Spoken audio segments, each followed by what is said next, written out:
প্রতিষ্ঠায় ঐক্য বজায় রাখার আহ্বান খালেদা জিয়ার। সার্জিস এবং হাসনাতকে 100 বার ফোন দিলেও রিসিভ করে না, অভিযোগ করেছেন শহীদ আব্দুল্লাহর মা। সরকার ঘোষিত জুলাই অভ্যুত্থান কর্মসূচি প্রত্যাখ্যান বিপ্লবী ছাত্র পরিষদের।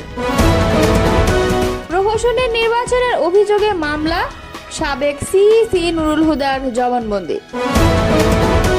এতক্ষণ শুনছিলেন সংবাদ শিরোনাম, এবারে বিস্তারিত। গণতন্ত্রকে প্রাতিষ্ঠানিক রূপ দিতে ঐক্য বজায় রাখার ডাক দিয়েছেন বিএনপি চেয়ারপারসন বেগম খালেদা জিয়া। মঙ্গলবার বাংলাদেশ চীন মৈত্রী সম্মেলন কেন্দ্রে বিএনপি আয়োজিত জুলাই আগস্ট গণঅভ্যুত্থানের শোক ও বিজয়ের প্রথম বর্ষপূর্তির বিশেষ অনুষ্ঠানে এই আহ্বান জানান তিনি। গুলশানের বাসা ফিরোজা থেকে ভার্চুয়ালি যুক্ত হয়ে দেওয়া বক্তৃতায় তিনি গুম, খুন ও বিচার বহির্ভূত হত্যাকাণ্ডের শিকার ব্যক্তিদের তালিকা তৈরি ও রাষ্ট্রীয় স্বীকৃতি দেওয়ার তাগিদ দেন। খালেদা জিয়া বলেন, আমাদের সামনে যে সুযোগ সৃষ্টি হয়েছে নতুন করে গণতান্ত্রিক ব্যবস্থাকে প্রাতিষ্ঠানিক রূপ দেওয়ার, তা আমাদের দ্রুত সম্পন্ন করতে হবে। কর্মসংস্থান সৃষ্টি করতে হবে, জনগণের নিরাপত্তা নিশ্চিত করতে হবে। সর্বোপরি বাংলাদেশের স্বাধীনতা সার্বভৌমত্বকে রক্ষা করতে হবে। যে কোনো মূল্যে বীরের এই রক্তস্রোত, মায়ের অশ্রুধারা যেন বৃথা না যায় তা নিশ্চিত করতে হবে। ঐক্য বজায় রাখতে হবে। আসুন আমরা সবাই মিলে শহীদ জিয়ার স্বপ্নকে বাস্তবায়িত করি কোটি মানুষের নতুন বাংলাদেশের নির্মাণের স্বপ্নকে। সংক্ষিপ্ত বক্তব্যের শুরুতে তিনি বলেন, রক্তস্নাত জুলাই আগস্ট 1 বছর পর আমাদের মাঝে ফিরে এসেছে।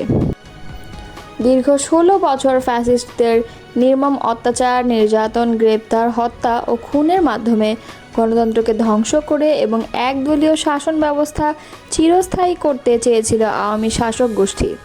ছাত্র জনতার সম্মিলিত অভ্যুত্থানের মধ্য দিয়ে ফ্যাসিবাদের পতন ঘটেছে, সুযোগ সৃষ্টি হয়েছে নতুন করে বাংলাদেশকে গড়ার। গুম, খুন, বিচার বহির্ভূত হত্যার শিকার ব্যক্তিদের তালিকা করার প্রতি জোর দিয়ে বিএনপি চেয়ারপারসন বলেন, গুম, খুন, বিচার বহির্ভূত হত্যার শিকার যারা হয়েছেন তাদের তালিকা প্রস্তুত করতে হবে, দ্রুত বিচারের ব্যবস্থা করতে হবে এবং রাষ্ট্রীয় স্বীকৃতি নিশ্চিত করতে হবে। প্রতিটি পরিবারের সম্মান এবং তাদের পুনর্বাসন এবং তাদের নিরাপদ ভবিষ্যৎ নিশ্চিত করতে হবে। জাতীয় নাগরিক পার্টির মুখ্য সংগঠক সার্জিস আলম ও হাসনাত আব্দুল্লাহর 100 বার ফোন দিলেও তারা রিসিভ করেন না বলে অভিযোগ করেছেন আন্দোলনের শহীদ আব্দুল্লাহ বিন জাহিদের মা ফাতেমাতুজ জোহরা। মঙ্গলবার বিকালে রাজধানীর চীন মৈত্রী সম্মেলন কেন্দ্রে বিএনপি আয়োজিত গণঅভ্যুত্থান 2024 জাতীয় ঐক্য ও গণতান্ত্রিক অভিযাত্রা শীর্ষক আলোচনা সভায় বক্তব্য দেওয়ার সময় কান্নাজড়িত তিনি এসব কথা বলেন। অভিযোগ করে তিনি বলেন, এই উপদেষ্টা ও অন্তর্বর্তী সরকার আজ পর্যন্ত আমাদের খোঁজ নিতে পারে নাই। আমার ছেলের রক্তের বিনিময়ে ক্ষমতা পেলেও তারা একবারও আমাদের খোঁজ নেওয়ার প্রয়োজনও বোধ করেনি। এমনকি সার্জিস হাসনাতকে আমরা 100টা ফোন দিলেও তারা রিসিভ করে না। জুলাই অভ্যুত্থানে শেখ হাসিনা সরকারের পতনের পর 5 আগস্ট সন্ধ্যায় বিমানবন্দর এলাকায় গুলিবিদ্ধ হয়ে মারা যায় আব্দুল্লাহ বিন জাহিদের মা বলেন, আমার 2 ছেলে, বড় ছেলে আব্দুল্লাহ বিন জাহিদের বয়স 17 বছর, ছোট ছেলের বয়স 14 বছর। আমার বড় ছেলে মারা যাওয়ার 14 দিনের মাথায় আমার ছোট ছেলের ক্যান্সার ধরা পড়ে। সে বর্তমানে হাসপাতালে চিকিৎসাধীন। মে মাসের 18 তারিখে আমার স্বামী ব্রেন স্ট্রোক করে মারা যায়। আমরা বিএনপি পরিবার থেকে আমার ছোট ছেলে খোঁজখবর নেয় এবং তার চিকিৎসার খরচ গ্রহণ করে। আগামী শুক্রবার ছোট ছেলের আরেকটি অপারেশন হবে। আমার শেষ অবলম্বনটুকু যেন আমার কাছে থাকে, এই জন্য সবাই তার জন্য দোয়া করবেন।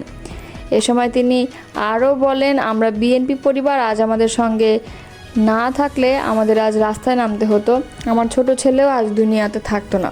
অনুষ্ঠানে ভার্চুয়ালি যুক্ত হন বিএনপির ভারপ্রাপ্ত চেয়ারম্যান তারেক রহমান। এতে প্রধান অতিথি হিসেবে ভার্চুয়ালি যুক্ত হয়ে বক্তব্য রাখেন দলের চেয়ারপারসন ও সাবেক প্রধানমন্ত্রী খালেদা জিয়া। বিএনপি সিনিয়র যুগ্ম মহাসচিব রুহুল কবির রিজভির সভাপতিত্বে অনুষ্ঠানে আরও উপস্থিত ছিলেন বিএনপির মহাসচিব মির্জা ফখরুল ইসলাম আলমগীর এবং স্থায়ী কমিটির সদস্য মির্জা আব্বাস।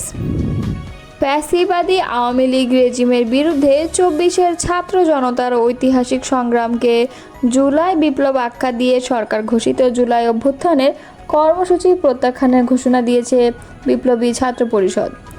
একই সঙ্গে সংগঠনটি পাল্টা কর্মসূচি হিসেবে 14 জুলাই বিপ্লব দিবস ও 5 আগস্ট বিজয় দিবস হিসেবে পালন করবে বলে জানিয়েছে।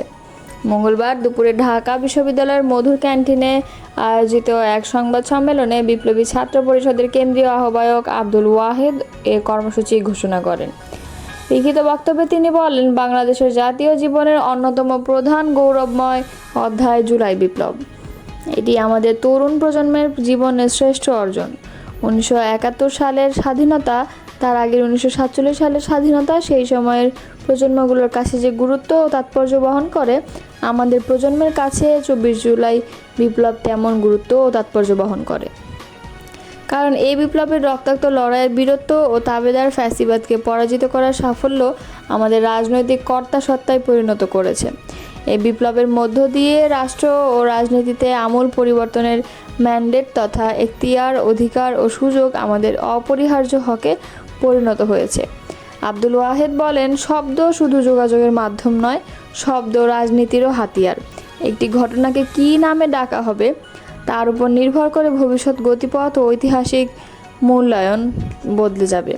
যেমন জুলাইকে গণ অভ্যুত্থান শব্দ দিয়ে আখ্যায়িত করে একে ফ্যাসিস্ট শেখ হাসিনা রেজিমের বিরুদ্ধে জুলাইয়ের গণ অসন্তোষের বহিঃপ্রকাশ বোঝানো হয়েছে। এর মাধ্যমে হাসিনা রেজিমের পতনের আমাদের যে সাফল্য তাকে স্বীকৃতি দেওয়া হয়েছে। কিন্তু আমরা একটি প্রজন্ম যে দীর্ঘ 16 বছরের প্রতাপশালী ফ্যাসিবাদী শাসন ব্যবস্থাকে পুরোপুরি পরাজিত করে 5 আগস্ট বিজয়ী হওয়ার মধ্য দিয়ে রাষ্ট্র ও রাজনীতিকে নিজেদের বাসনা অনুযায়ী গড়ে তোলার ম্যান্ডেট অর্জন করেছি, তা গণঅভ্যুত্থান নামক শব্দে স্বীকৃত হয় না। প্রহসনের নির্বাচন ও রাষ্ট্রদ্রোহ মামলায় আদালতে জবানবন্দি দিয়েছেন সাবেক প্রধান নির্বাচন কমিশনার KM নুরুল হুদা। মঙ্গলবার বিকেলে ঢাকার অতিরিক্ত মেট্রোপলিটন ম্যাজিস্ট্রেট মোহাম্মদ জিয়াদুর রহমানের আদালতে এ স্বীকারোক্তি দেন।